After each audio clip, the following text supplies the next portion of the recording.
Je ziet hier een tank met water. Vervolgens gaat het water terug een stek hennen. Daar vindt een scheiding plaats tussen zuurstof en waterstof.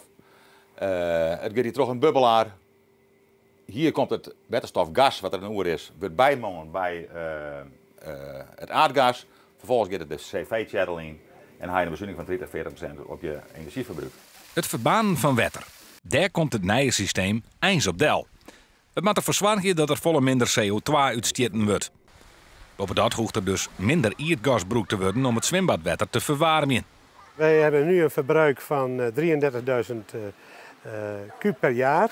En we gaan ongeveer terug, ik denk naar beneden de 20.000 kuub. Dus dat is een 13.000 kuub, even voor gemakshalve, reken maal 60 cent. Dan is het toch een behoorlijk bedrag.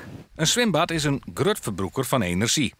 En dus het plak om dit systeem te testen. Dit zwembad is een ideale omstandigheid, want hier heb je natuurlijk een hele hoge vraag naar verwarming.